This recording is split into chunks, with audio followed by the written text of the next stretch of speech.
right, Eric Wiley. How are you today? Mr. Dave Bergstrom, doing well. How are you? I'm doing great.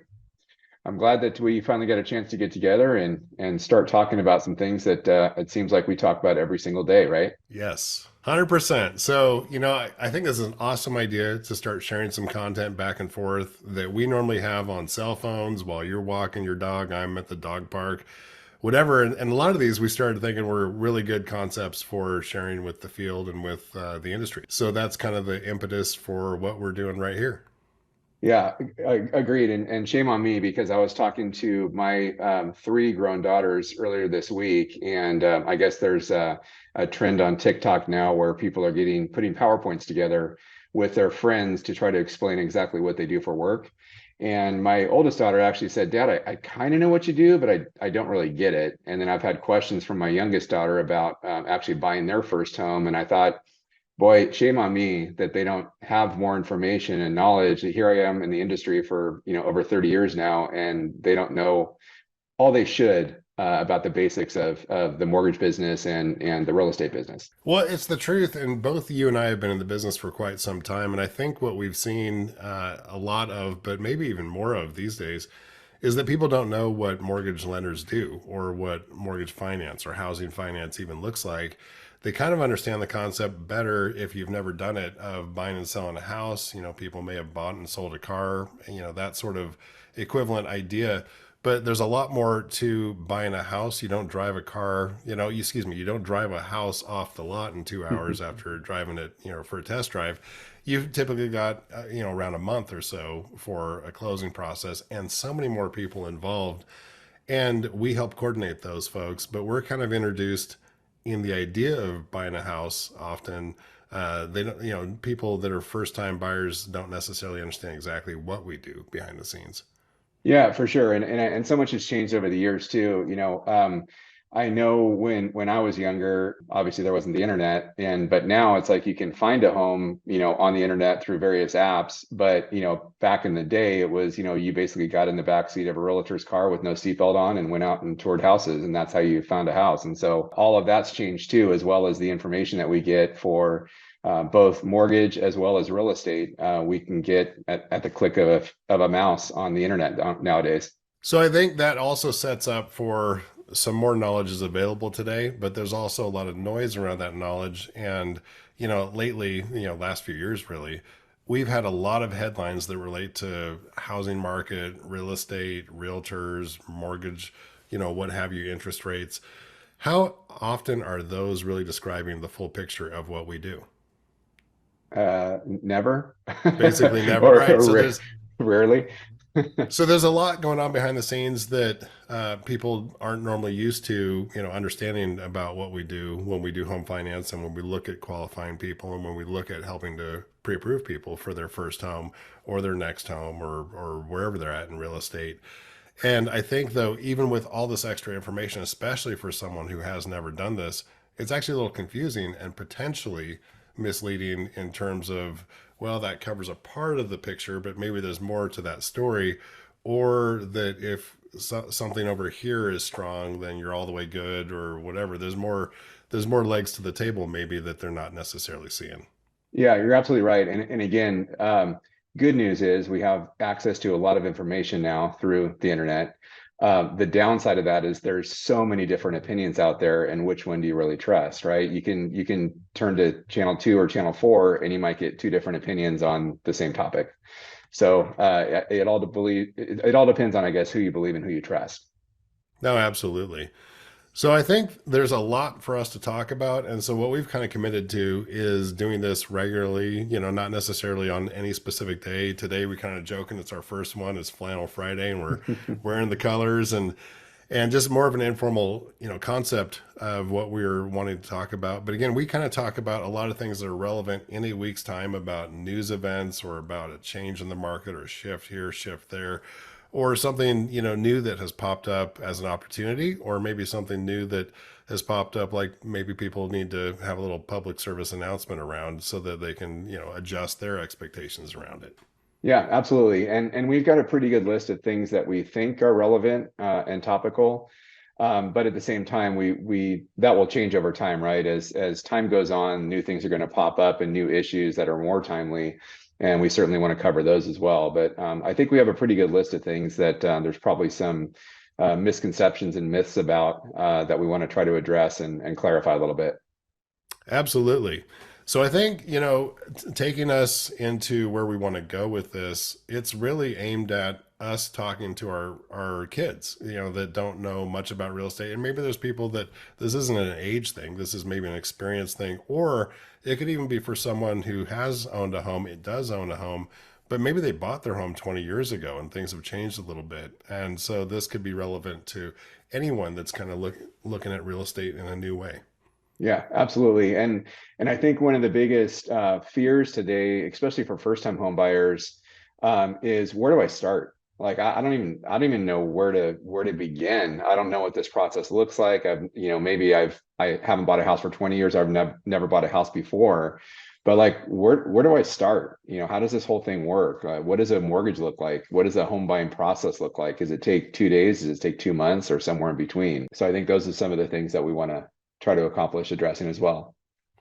Well, I think we kind of kicked it off with this call. There are other people and players involved in housing finance. So, especially on a purchase where you don't own the home yet, and you're maybe doing more deeper look into the house, inspections, maybe there's some repairs to negotiate, these sorts of things. Even on a great home, there might be something that is still worthy of negotiation or investigation just to confirm that things are good. You don't own it yet, right? So we want to get into, okay, there's this aspect, there's that aspect. And so some fundamentals around what we talk about with real estate, but then also new timely events that maybe come out in the news and help add some color to what is being said in the headline, because that may or may not describe, the event properly. Yeah, absolutely. And I think for me, the best starting point is to make sure that you're engaged with somebody that's professional in the industry that kind of knows what they're doing and goes beyond like kind of figuring out what your short-term and your long-term goals are, right? Because this is by far the biggest financial investment that most of us will ever make in our lives. And so you want to make sure that you're working with somebody that has all of your best interests in mind and not just earning a commission at the end of the day. Well, and something we were talking about this week, I think it was maybe even yesterday, is the fact that, this whole apply online, scenario has taken, really hold in the last maybe, I don't know, 15 years plus. And there's a lot of streamlined effort to that. There's a lot of, ability to get a lot done up front. However, you're missing a lot when you're just doing something online, not interacting, not interfacing, not asking questions, not exploring, what your needs really are or what your fears might be or some hesitations or just some things you don't know. And so you can get an answer sometimes quickly online, but you don't necessarily get the full spectrum of, well, what are we trying to accomplish here? And what are your next steps? Not just maybe this house, but you might have goals down the road, or you're going to own it for 3 years and move again. Maybe that's kind of the job you have, or what have you. There's a whole bunch of different strategies that we'd want to talk about there. Right, right. Yeah, and you can't rely on, just going online and saying what's your interest rate today, for example, because there's a lot of factors that go into that. And we're going to get into a lot of those things, going down the road here. But you can't just, like you said, it goes well beyond the application. You really want to have a thorough understanding of what someone's overall picture is, whether it's their employment picture, their asset picture for their down payment, the area that they're looking in. Those can vary. Obviously, with a real estate agent, you're looking at things like the school district that they're in, if that's something that's important to you. Demographics, like all those different things come into play, and it's important to have a full picture. Well, and something that's kind of big in today's marketplace, today's being, maybe the last 3 or 4 years, is that there's been a lot of talk of, oh my gosh, housing bubble. Oh my gosh, rates are so high. Oh my gosh, all these things. And yet our own children have bought homes or are buying homes in this marketplace today. So you're maybe going to look at buying a home. I bought a home in the COVID marketplace. And there's a lot more that goes into owning real estate than just listening to, oh, it's not a bad time because, oh, it's not a bad time, because of that other thing. If people really made decisions on that, people would not buy into real estate, and they wouldn't create equity, and they wouldn't, enjoy the benefits of housing and home ownership. And there's just so much there. So again, there's a lot of folks that are on the sideline that we watch in our same category and age group as our children and as we are, and yet they're not with parents or good advice people that could say, oh, no, you got to really, if you want into that game, you got to get into the game, and here's what that looks like. And there's a whole lot of stuff we can talk about in those areas too. Yeah, absolutely. I mean, and that's where you get a lot of misinformation too, as far as the housing bubble, because people will make comparisons to today's market versus the housing crisis of 2008, right? And it's a whole different series, and we could go down a rabbit hole and talk for hours on what happened in the housing crisis of 2008 versus what's going on right now. But the biggest thing right now, as most people have heard, is there's a huge shortage of inventory, right? There's so many people that took advantage of the low rates during the COVID period that are, locked into their house at, 3% or even less in some cases, that are unwilling to sell because, like, well, I don't want to get rid of my 3% rate. And so they're kind of letting that next step dream home slip by because they're so locked into, the rate that they have now in their current home. And now that current home is not available for that first time home buyer or somebody else to come and buy. So we've really got a crippled market as far as the inventory goes right now. And maybe that's one of the things we should talk about next is the whole kind of locked into your house and what that's doing to the supply chain of homes, and how new construction, typically makes up maybe about 10% of home sales. And right now it's at about a third of home sales. And that's not that it has grown so much. It's that the other side of the equation has not, grown and has actually fallen off a good amount for some real reasons that are out there. But the if impact and effect is that homes aren't going down in value; they're in fact becoming more expensive in most cases. So, supply and demand is a huge factor that the media doesn't really cover as well in relation to housing. Yeah, that's a good point, Eric, because I think we had home price appreciation reports came out, I believe it was 2 weeks ago, and we can certainly share a chart on that in a future discussion. But there's typically about six different people that measure or folks that measure home price appreciation. Case Shiller. I mean, there's Realtor.com. There's a bunch of different sources. CoreLogic, yeah. CoreLogic, and I think every one of those sources was up considerably, year over year. There might have been one blip where it was like 0.1% negative for 1 year, but historically over time, I think we could pull up a chart from the 40s, from 1940 and on, and there's just a continual price appreciation over time, again, with maybe a few little bumps here and there. Yeah, minor speed bumps compared to what you might think of as, a housing related crash. The only real crash is maybe the one, 15, 17 years ago that was housing driven and finance driven, that was unique to the history of 100 years, and also is probably unique and gone now from our picture. It's not relevant in today's marketplace. Yeah, absolutely. And back to your point about the people being locked in at 3%. The hard part is like, I mean, when I started in this business, I've told you the story before, but we were in the low teens for 30-year fixed rate. Now, granted, it was a different time then, right? And so that 50 basis point or 0.5% increase in an interest rate today is a lot different than it was back then, because home prices are so much more expensive now. And we've got that wage gap where wages haven't grown near as much as home prices have over time. So that affordability and that let's call it a 1% change in interest rate up does have a much more dramatic impact on someone's ability to afford and qualify for a home in today's market than it was back then. But still, if you look at today's rates, in the 6.5-7% range, it's still pretty darn good for a mortgage rate at 7%. My first time they hit 7%, people thought, wow, they may not be here again. This is amazing. So everything's with perspective, right? Yeah, exactly.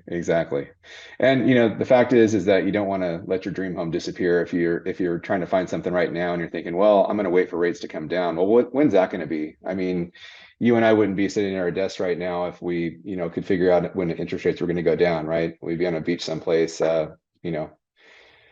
We would, be counting the dollar bills. So Yeah. the funny thing is that we've had a lot of smart people predict what rates would do in the last, let's call it over a year, where probably about a year and a half, there were a lot of predictions of what this would look like based on historical factors. And it's turned out that really hasn't played out into the marketplace at all, has it? No, no. And again, you can listen to so many different people say so many different things. I mean, we're in an election year, which traditionally, rates will go down. We've heard that the Fed, last year we heard the Fed was going to decrease rates 5 or 6 times this year. Now we're down to three. And now the most recent thing I heard yesterday was that may not happen until November, December this year. So who really knows? Again, it's an election year. We've heard a lot of different things, but there's no guarantee. And so, it goes back to that, date the rate, marry the house. And so if you have that house that you really love and you can't afford to get into it, and there's ways to do that, right? And we'll talk about buy downs at some point during one of our calls. But there's ways to get in a more affordable basis. And then when and if rates do come down considerably and you do have a big savings on your payment per month, you go through a refinance, right? So it's not like you're locked into a 7% rate for the rest of the 30 years of your mortgage. No, I think it's so true. And I think the other aspect there is that there is always an alternative to buying. And that probably relates to renting of some kind, right? So, and if you look at being on that lily pad versus getting on the one that is home ownership, the one that encapsulates renting, probably 5 years and probably 10 years from now, you're going to be paying more money than you are today. Whereas with a home, yeah, there are some things that might be variable over time. But if you get into what is a fixed rate mortgage, if you get into kind of a payment stream that is understood and locked in, then you're going to see minimal increase in the expenses that relate to housing because there's taxes, there's insurance, there's other stuff in there. But you're going to start creating equity by having a balance that goes down and equity by having an asset that goes up. So I think we should spend some time on that as well. Yeah, agreed. And there's other factors too, where if you buy your house, you're locked into what that payment is for now. Again, you can refinance later once the rates go down. But the other thing is too, is that when you're renting, there's no guarantee there either, right? That your landlord or the owner of the house or the apartment or whatever that you're renting from could decide to sell it and give you Right. notice and say, hey, Eric, you got to move out in 30 days or 60 days. And you're like, oh, wow, what do I do now? And now you're looking around at, the rental rates around you and they've skyrocketed since you got into the place you're in now. And so you don't have as much control in that rental market. 100%. So we've got a lot of things that we want to get off of our minds and into a video call and chat and share with you guys and kind of catch our own stride because our heads are just bouncing around, every day, every week with respect to topics. And we thought there's a list of 21 that I'm looking at here that Dave put together. So this is just one of those 21, and this is just the introductory call. So really, we'll start to dive into more specific topic related pieces that could then dovetail into the next topic, and we've got a lot of material to work with. Yeah, absolutely. And I think I added another two since I sent you that list a little bit earlier. So I think we're at 24 or something like that now. So Oh, perfect. yeah, awesome, Eric. Well, look forward to the next time and diving into a little more detail on things. Dave, good catching you. Good looking flannel. Flannel Friday. I like it. Flannel Friday. There I we like the go. hat too. All right. Thanks, Eric. We'll talk soon. Talk soon. All right.